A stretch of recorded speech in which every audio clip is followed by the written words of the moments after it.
रुको हो रहे भाग भाग।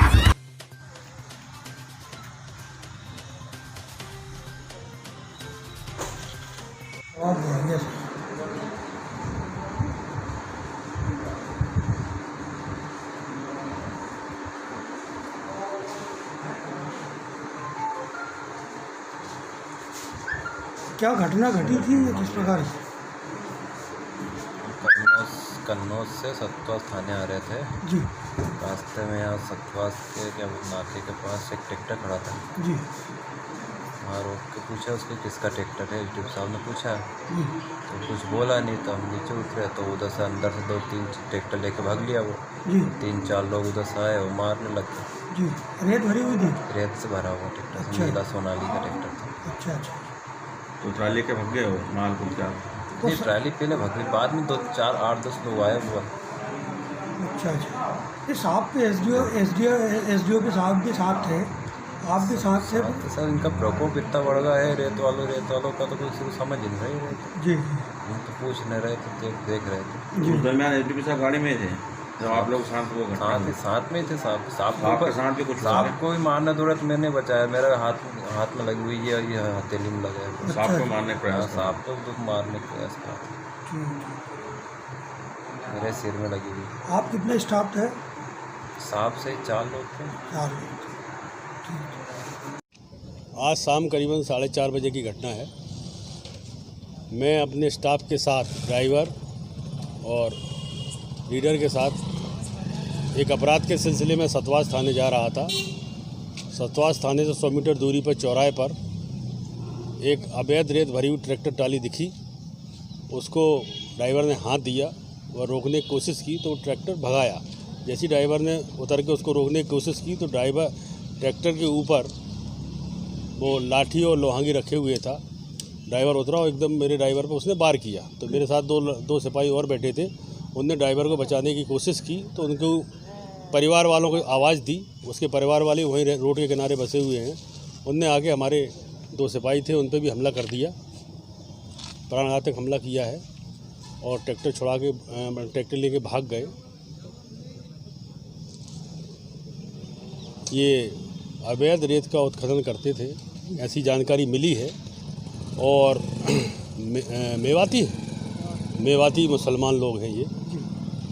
कितने लोग होंगे सर वो? ये कम से कम 6-7 लोग थे। 6-7 लोग। अभी के बाद हथियार था? हाँ, लाठी सब अपने अपने घर से जल्दी लाठी लेके आए और उन्होंने हमारे पुलिस बल पे जो हमारे साथ थे उन पर हमला किया है।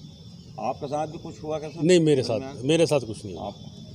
मैं तो उनको डांट रहा था, समझा रहा था, देखो आप ज़रा समझ जाइए, नहीं तो अब परिणाम बुरा होगा इसका। जी। लेकिन वो साले बात सुनने को तैयार नहीं थे। जी। तो जवानों के साथ ज़्यादा सर गंभीर चोट हाँ, हाँ, एक जवान को, हमारे ड्राइवर है ना हिमांशु, उसको गंभीर चोट आई, सिर फट गया उसका। वो इंदौर के लिए रेफर करा क्या? नहीं, इलाज चल रहा है उसका। आगे क्या एक्शन लिया जाएगा सर? आगे प्रकरण कायम कर दिया गया है। जी।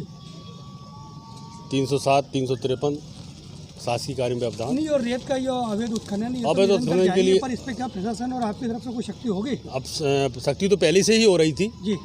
अब जो चोरी छिपके निकालते थे, जी। इस तरीके की वारदात करते हैं, तो इन पर और सख्ती की जाएगी। पर हमला हुआ है, कितने आरोपी नामजद हुए हैं और क्या कार्रवाई की गई है?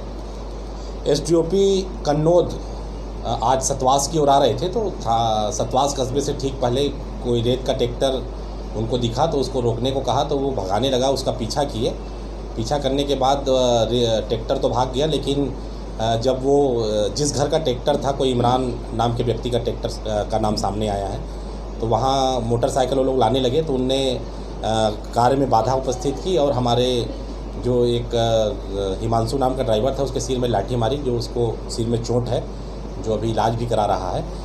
इस प्रकरण में 5 नाम सामने आए हैं जिसको हमने चिन्हित कर लिया है और हम प्रथम सूचना पत्र दर्ज कर सभी को गिरफ्तार कर रहे हैं और अगर इनके खिलाफ पूर्व के कोई अपराध होंगे तो हम बहुत कड़ी प्रतिबंधात्मक कार्रवाई इनके खिलाफ करेंगे। एसडीओपी साथ की पूरी टीम की 4 लोग भी थे, 4 कर्मचारी थे साथ में। सुनने में यह है कि उन पर भी हमला हुआ है। ये जांच अभी प्रथम दृष्टया हॉस्पिटल से हम थाने आए हैं, मौके पे जाके और लोगों से पूछताछ कर लेंगे। चूँकि चोटें तो आई है, एक हमला तो हुआ है। एसडीओपी साहब को कोई चोट नहीं है। उनका जो ड्राइवर है हिमांशु, उसको चोट है, और एक आरक्षक सुनील जाट के दाहिने हाथ पे कुछ चोट है, और जो ड्राइवर मूल सैनिक अरुण था उसके सिर में लाठी से मारा गया है, तो उसको मुंदी चोटें हैं, जिससे वो भी इलाज कराया है। गंभीर घटना है और इसकी हम बहुत कड़ी कार्रवाई करेंगे। हमने नाम चिन्हित भी कर लिया है, और अगर पूर्व के अपराध पाए गए तो मैंने आपको कह दिया कि इसमें हम कड़ी प्रतिबंधात्मक कार्रवाई करेंगे। रेत माफिया पर क्या नकेल लगेगी क्या?